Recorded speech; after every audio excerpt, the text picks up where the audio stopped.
two women loved him. He loved them both. His dying father demanded one bride. His heart was about to shatter. Subscribe to Wild Sky Stories. Turn on the bell icon so you can do not miss any new video. The sun was setting over the Cimarron Valley, painting the sky in shades of amber and rose, when Jacob Hartwell rode back toward his ranch after a long day of mending fences along the western boundary. His horse, a faithful gray mare named Storm, knew the way home by heart, leaving Jacob free to think about the impossible situation that had been weighing on his soul for the past 3 months. He was 32 years old, owner of the largest cattle ranch in the territory, and according to the letter that had arrived from his dying father back east, he was expected to take a wife before the old man drew his last breath. His father wanted to know that the Hartwell name would continue, that grandchildren would eventually inherit all that Jacob had built with his own 2 hands. But what his father didn't know, what no one seemed to understand, was that Jacob Hartwell's heart was torn between 2 remarkable women, and the thought of choosing one meant losing the other forever. The first was Clara Montgomery, the schoolteacher who had arrived in the small town of Dusty Creek 2 years ago. She was refined, educated, with gentle brown eyes that reminded Jacob of warm coffee on a cold morning. Clara had come west after losing her entire family to fever, seeking a fresh start in a land where her past wouldn't define her future. She had taught herself to be strong, though her hands still trembled whenever the topic of loss arose in conversation. Jacob had first spoken to her at the general store, where she had been struggling to carry too many books. He had offered to help, and she had smiled at him with such gratitude that something in his chest had stirred. Over the months that followed, they had shared quiet conversations on the porch of the schoolhouse, discussing literature, philosophy, and the strange beauty of the western landscape. Clara represented everything civilized, everything gentle in a world that was often harsh and unforgiving. The second was Rose Delgado, the daughter of the Mexican rancher whose property bordered Jacob's land to the south. Rose was fire where Clara was calm water. Her dark hair flew wild when she rode her painted Mustang across the prairie, and her laugh could be heard from half a mile away. She had taught Jacob to appreciate the land in ways he never had before, showing him hidden springs and ancient caves where her ancestors had once taken shelter. Rose had saved his life once, during a flash flood that had caught him unaware in the canyon. She had appeared from nowhere, throwing him a rope and pulling him to safety with strength that belied her slender frame. That night, soaked and shivering, they had huddled together for warmth, and something had passed between them that neither had spoken of since. Jacob loved them both. He loved Clara's quiet strength and her belief in the goodness of humanity. He loved Rose's fierce independence and her wild, untamed spirit. How could any man choose between sunlight and starlight, between the comfort of home and the thrill of adventure? As Storm carried him through the gates of his ranch, Jacob saw a figure waiting on his porch. His heart clenched when he recognized Clara's blue dress, the one she wore on special occasions. She stood as he approached, and even in the fading light, he could see that she had been crying. He dismounted quickly and tied Storm to the post. "Clara, what's happened?" She met him at the bottom of the steps, her hands clasped tightly in front of her. "I received a letter today," she said, her voice barely above a whisper, "from a school in San Francisco. They've offered me a position." Jacob felt the ground shift beneath his boots. "San Francisco?" Clara nodded, tears glistening on her cheeks. "It's a wonderful opportunity. A proper academy for young ladies, with resources I could never dream of having here." She paused, taking a shuddering breath. "But I don't want to go, Jacob. I don't want to leave Dusty Creek. I don't want to leave you." The words hung in the air between them, heavy with meaning. Jacob took her hands in his, feeling how cold her fingers were despite the warm evening. "Then don't go," he said. "Give me a reason to stay," Clara whispered. "Please, Jacob. I need to know if there's something here worth staying for. If there's someone—" Before Jacob could answer, the thunder of hoofbeats interrupted them. They both turned to see Rose riding toward the ranch at full gallop, her dark hair streaming behind her like a banner. She pulled her horse to a stop in a cloud of dust and leaped from the saddle with her characteristic grace. But there was nothing graceful about the anguish on her face. "Jacob!" Rose called out, then stopped short when she saw Clara. For a moment the two women stared at each other, and in that silence, understanding passed between them. They both knew. They had always known. Rose approached slowly, her boots crunching on the dry ground. "My father has arranged a marriage for me," she said, her voice tight with suppressed emotion. "A rancher from Texas. He arrives in 1 week to claim his bride." "No," Jacob breathed. Rose's dark eyes met his, and he saw the storm raging within them. "My father says I am too old to remain unmarried. He says if I do not have a husband by the end of the month, I will bring shame to our family." Her voice cracked. "I told him there was someone else. He asked me who. I couldn't answer him." The three of them stood in the gathering darkness, 3 corners of an impossible triangle. Jacob looked from Clara to Rose, from Rose to Clara, and felt his heart breaking in ways he hadn't known were possible. Clara was the first to speak. "We can't go on like this," she said softly.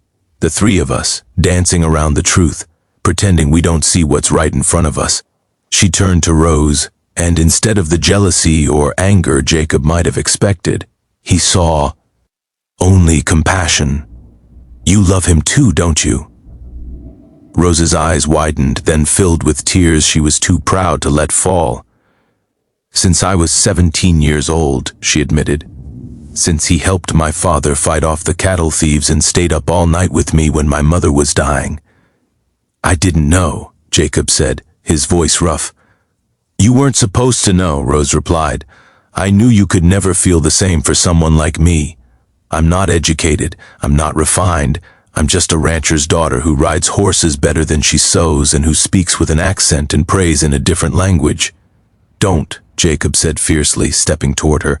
"Don't ever speak of yourself that way. You are the bravest, most beautiful soul I have ever known." "And yet," Clara said quietly, "you say the same things to me. When we sit on the schoolhouse porch and watch the stars, you tell me I'm beautiful. You tell me I'm extraordinary. You make me believe I could be loved." Jacob closed his eyes, shame washing over him like a cold wave. He had never meant to deceive either of them. He had never meant to lead them on or give them false hope. But in trying to avoid hurting them, he had hurt them both more deeply than he could have imagined. "I love you," he said, opening his eyes and looking at Clara. Then he turned to Rose. "And I love you. That is the truth I've been too much of a coward to face. I love you both, and the thought of losing either of you feels like dying." Silence fell over the ranch. The night insects began their chorus, and somewhere in the distance, a coyote howled at the rising moon. It was Rose who broke the silence, with a bitter laugh that held no humor. "My mother used to say that a man cannot serve 2 masters. Perhaps the same is true of love. Perhaps you cannot truly love 2 women, not the way a wife deserves to be loved. Rose, let me finish." She held up her hand, and Jacob saw that it was trembling. "I have watched you, Jacob Hartwell. I have watched you for years. I have seen the way you look at Clara, the way you light up when she walks into a room. I have seen the peace she brings you, the calm she offers to your restless spirit." Clara shook her head. "And I have seen the way he looks at you," she countered. "The joy in his eyes when you race across the prairie together. The admiration when you stand up to the men who would dismiss you. You bring him to life, Rose.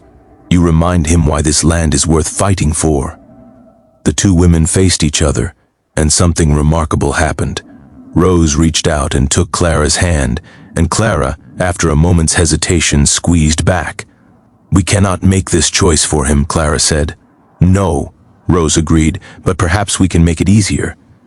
They turned to Jacob together, still holding hands, united in this moment of impossible decision. "We don't hate each other," Clara said. "Perhaps we should, but we don't. We have too much in common. We both love this land. We both love the children of this community. And we both love a man who is too kind-hearted to cause pain, even when pain is inevitable." Rose nodded. "So here is what we offer you, Jacob Hartwell. Choose one of us. Choose her with your whole heart, and love her with every breath you take until the day you die. And the one who is not chosen will walk away with grace, knowing that she was loved too, even if that love was not meant to last." Jacob felt tears burning in his eyes, threatening to fall. These women, these remarkable, impossible women, were offering him a gift he didn't deserve. They were offering him forgiveness for the pain he had caused, and the freedom to follow his heart without guilt. He looked at Clara, remembering the countless evenings they had spent talking about their hopes and dreams. He remembered the way she had nursed him through fever last winter, never leaving his side for 3 days and nights. He remembered the way she fit in his arms when they danced at the harvest festival, perfectly, as if she had been made to be there. Then he looked at Rose, remembering the wild ride they had taken just a month ago, chasing the sunset until they couldn't tell where the sky ended and the earth began. He remembered her tears when she had trusted him with the story of her mother's death, how she had let him see her vulnerability for the first time. He remembered the way her eyes sparkled when she teased him, challenging him to be more than he thought he could be. And in that moment of perfect clarity, Jacob Hartwell finally understood what his heart had been trying to tell him all along. "Rose," he said, and watched as her eyes widened with hope and fear. "I have loved you since the night you saved my life in that canyon. I have loved your strength, your fire, your refusal to be anything other than exactly who you are. You make me want to be a better man, a braver man." Clara's hand tightened on Rose's, and Jacob saw the tears beginning to fall down her cheeks. "But," Jacob continued, his voice breaking, "it is Clara who holds my future. When I close my eyes and imagine the years to come, I see her sitting beside me on the porch, watching our children play in the yard. I see her growing old with me, her hair turning silver, her eyes still warm with that quiet love that asks for nothing and gives everything." He stepped forward and took Clara's free hand in his. "I choose you, Clara Montgomery, not because I love Rose any less, but because the love I feel for you is the kind that builds homes and raises families. It is the kind that endures through hardship and loss. It is the kind that will still be burning when we are old and gray and wondering where the years went." Clara let out a sob and threw herself into his arms. Jacob held her close, feeling her heart beating against his chest, knowing that he had made the right choice even as his heart ached for the woman he was leaving behind. When he looked up, Rose was still standing. Gee there, tears streaming down her face. But she was smiling, a genuine smile that held no bitterness or resentment. "You made the right choice," she said quietly. "I knew you would. I think I always knew. Rose, I don't apologize." She stepped forward and placed her hand on Jacob's cheek, a gentle touch that said goodbye. The man from Texas might be kind. He might learn to love the wild girl who rides too fast and speaks too loudly, and I will learn to love him too, in time, because that is what we do. We love. It is our greatest strength and our deepest weakness. She leaned in and kissed Jacob's cheek, a kiss that tasted of tears and endings. Then she turned to Clara and embraced her like a sister. "Take care of him," Rose whispered. "He works too hard and worries too much. Make him laugh. Make him dance in the rain. Make him remember that life is meant to be lived, not just endured." "I will," Clara promised. "I swear it."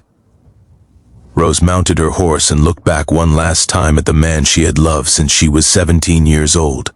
The moon had risen fully now, casting silver light across the prairie, and in its glow, she looked like something out of a legend, a spirit of the Wild West that could never truly be tamed. "Be happy," she said, "both of you. Be happy enough for all three of us." Then she rode off into the night, her hair flying behind her, her heart breaking with every hoofbeat but her spirit still unbroken. Jacob and Clara stood together on the porch of the ranch house, watching until Rose disappeared over the horizon. Then Clara turned to him, her eyes still wet with tears but her smile radiant with hope. "Are you sure?" she asked. "Are you truly sure?" Jacob cupped her face in his hands and kissed her, pouring all the love he felt into that one perfect moment. "I have never been more sure of anything in my life," he said. "Write to that school in San Francisco. Tell them you've found something worth staying for. Tell them you found your home." Clara laughed through her tears and kissed him again.